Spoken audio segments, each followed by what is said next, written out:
You know, I used to go into the prison systems, work with the inmates, you know, do stress management workshops and seminars and things like that.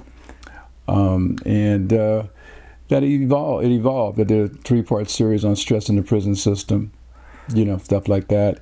And I learned to combine the music with the stress management seminar. So, you know, you go into a seminar, you know, and people are like, you know, all uptight and stuff like that. So I would play a little flute music, you know, a little something to mellow, you know, like calm the nerves. The nerves, you know, just to kind of close your eyes and relax and listen to this and meditate for a minute, you know, and then it got everybody relaxed where they could actually receive the information, you know, not be tense or resistant to the information.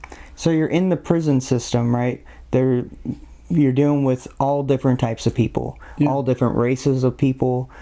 How do you think you broke that barrier of connection besides your music? Was it the way that you talked? Could you relate to these people in any which way? Like, and especially because of the crimes they were doing, you know, that's a difficult thing to kind of get behind. You have to have some gonads to get there, you know?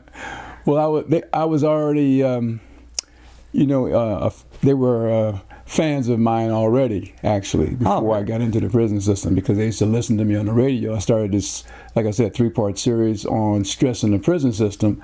So when I walked through the yard, they said, "That's that brother from the stress test, man. You know, check him out. You know, hey, brother, you know." So I was already kind of like a celebrity when I walked into to the prison system. So the first thing I said to them is, "Look, do you guys know who you are?"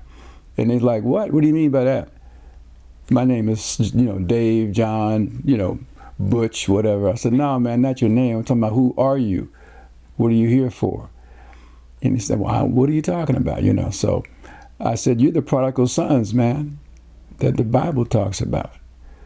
I said, the son that got the throne was not the son who hung around.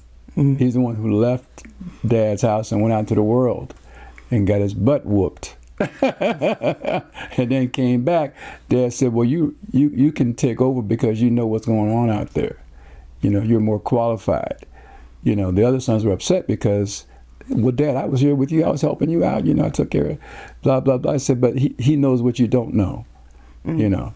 And so I could relate to them on that level and say, "Hey, look, you guys are really powerful people, man, because you didn't want to eat the processed food and the processed information.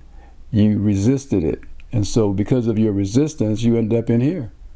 You know, you didn't want to play the game." And it's kind of like a psychologist in a way. That's kind of like the role you're playing. Did you go to school for that at all? No, it's just a natural thing for me.